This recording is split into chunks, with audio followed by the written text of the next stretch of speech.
आज जब हम 2025 की इस मई में खड़े हैं, हवा में एक अजीब सी उदासी है। एक व्यक्ति के निर्णय ने दुनिया को बदल दिया है। हम बात कर रहे हैं रूस और यूक्रेन के युद्ध की। यह सिर्फ जमीन का झगड़ा नहीं है, यह सिद्धांतों की लड़ाई बन चुका है। यह मानवता के भविष्य पर एक प्रश्न चिन्ह है। शांति की उम्मीदें जैसे धुंधली हो गई हैं। फरवरी 2022 की वो सुबह कोई कैसे भूल सकता है, जब टैंकों की गड़गड़ाहट ने नींदें तोड़ दी, जब मिसाइलों की आवाज ने आसमान चीर दिया। व्लादिमीर पुतिन का एक कदम और करोड़ों जिंदगियां हमेशा के लिए बदल गई। कहा जाता है, उनका नाम सुनकर हल्के में मत लेना। उनकी सोच गहरी और चालें खतरनाक होती हैं। इसने दुनिया को एक नए संकट में डाल दिया। यह युद्ध अचानक नहीं शुरू हुआ। इसकी चिंगारियां कई सालों से सुलग रही थीं। छोटी छोटी घटनाएं बड़े तूफान का संकेत दे रही थी, पर शायद दुनिया इसे समझने में देर कर गई, या शायद किसी ने इसकी भयावहता का अंदाजा नहीं लगाया। इतिहास गवाह है, सत्ता का नशा विनाशकारी होता है। यह नशा जब सिर चढ़कर बोलता है तो लाखों बेगुनाहों को कीमत चुकानी पड़ती है। आज भी मई 2025 में हमले जारी हैं। हाल ही में हुए बड़े ड्रोन और मिसाइल हमलों ने दहला दिया। कितने ही घर उजड़ गए, कितने अपने बिछड़ गए। यह सब देखकर मन में एक ही सवाल उठता है, आखिर कब तक, कब रुकेगा यह सब? इंसानियत कब जीतेगी इस वहशत से? यह प्रश्न आज हर संवेदनशील हृदय में कौंध रहा है। इसका उत्तर हमें मिलकर खोजना होगा। बात 2014 की है, जब क्रीमिया की घटना हुई। यूक्रेन ने जब यूरोपीय संघ की ओर कदम बढ़ाए, रूस ने क्रीमिया को अपने साथ मिला लिया। यह एक संकेत था आने वाले बड़े संकट का। डोनबास और लुहांस्क में भी अशांति फैल गई। वहां लोगों को आजादी के सपने दिखाए गए। फिर रूसी सेना वहां पहुंच गई, उनकी रक्षा के नाम पर। यह सब एक सोची समझी रणनीति का हिस्सा लग रहा था। उधर यूक्रेन अपनी सुरक्षा के लिए चिंतित था। राष्ट्रपति जेलेंस्की नाटो में शामिल होना चाहते थे। नाटो यानी 30 से अधिक देशों का सैन्य संगठन। इसका एक नियम है, एक पर हमला, सब पर हमला।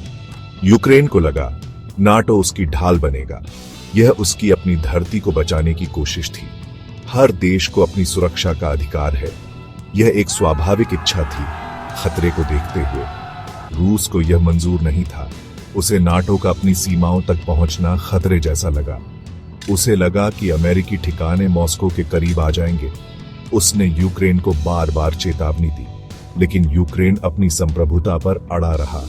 वह किसी के दबाव में नहीं झुकना चाहता था। यहीं से तनाव और गहराता चला गया। बातचीत के रास्ते बंद होते गए। जब यूक्रेन ने नाटो की ओर कदम बढ़ाए, रूस ने इसे अपनी सुरक्षा पर सीधा खतरा माना। और फिर वही हुआ जिसका डर था। हमला कर दिया गया। कहा गया कि यूक्रेन को सबक सिखाना है, पर इस सबक की कीमत कौन चुका रहा है? आम लोग, बच्चे, बूढ़े, महिलाएं। इतिहास हमें बताता है, ऐसी जिद का अंजाम अच्छा नहीं होता।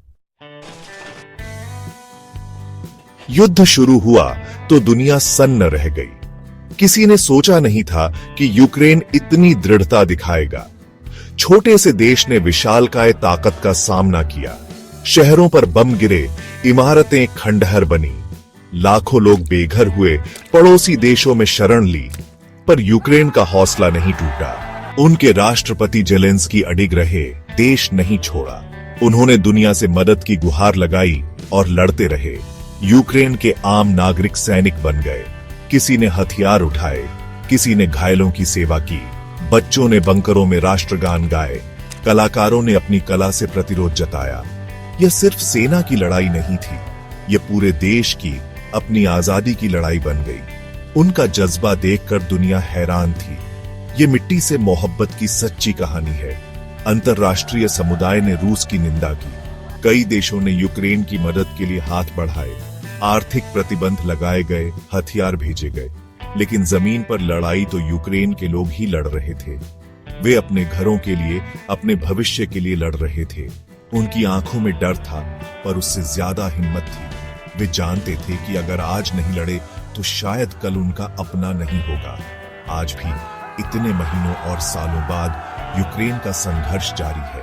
उन्होंने भारी नुकसान उठाया है, पर घुटने नहीं टेके। उनका संकल्प हर दिन और मजबूत होता जा रहा है। यह मानवीय भावना की असीम शक्ति का प्रमाण है कि जब इंसान अपनी स्वतंत्रता और सम्मान के लिए खड़ा होता है तो उसे कोई ताकत आसानी से झुका नहीं सकती। यह साहस हमें प्रेरणा देता है। पुतिन की रणनीति सिर्फ सैन्य हमला नहीं है। वे लंबी दूरी के हमलों से यूक्रेन का मनोबल तोड़ना चाहते हैं। वे पश्चिमी देशों में निराशा फैलाना चाहते हैं ताकि दुनिया यह मान ले कि यूक्रेन की मदद करना व्यर्थ है। यह एक मनोवैज्ञानिक युद्ध भी है जिसमें सूचना और दुष्प्रचार बड़े हथियार हैं। वे अपनी बातों से दुनिया को भ्रमित करने की कोशिश करते हैं, लेकिन सच ज्यादा देर तक छिप नहीं सकता। रूस अपनी कार्रवाइयों को सही ठहराने के लिए कई तर्क देता है। कभी वह अपनी सुरक्षा की बात करता है, कभी वह यूक्रेन में कुछ खास समूहों से खतरे का दावा करता है। यह सब एक बड़ी कहानी का हिस्सा है जो वह दुनिया को सुनाना चाहता है। लेकिन दुनिया देख रही है कि जमीन पर क्या हो रहा है, कैसे मासूमों की जान जा रही है, कैसे एक संप्रभु देश अपनी पहचान बचाने के लिए जूझ रहा है। शब्दों के जाल से सच्चाई को ढका नहीं जा सकता। कभी कभी लगता है काश हमारे यहां भी कुछ मुद्दों पर ऐसी दृढ़ता होती। जैसे कुछ लोग कहते हैं कि बलूचिस्तान के मामले में भारत को और सक्रिय होना चाहिए था।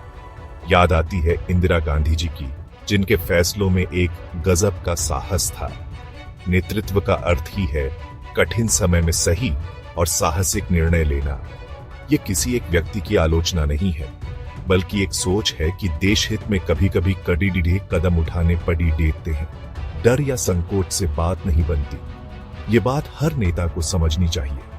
इस पूरे प्रकरण से एक बात साफ है कि आक्रामक नीतियां और विस्तारवाद अंततः विनाश लाते हैं। शायद पुतिन ने सोचा होगा कि यह लड़ाई जल्दी खत्म हो जाएगी, लेकिन यूक्रेन के लोगों ने उनकी गणना गलत साबित कर दी और अब यह युद्ध रूस के लिए भी एक बड़ी चुनौती बन गया है। संसाधन खत्म हो रहे हैं, अंतर्राष्ट्रीय छवि खराब हो रही है।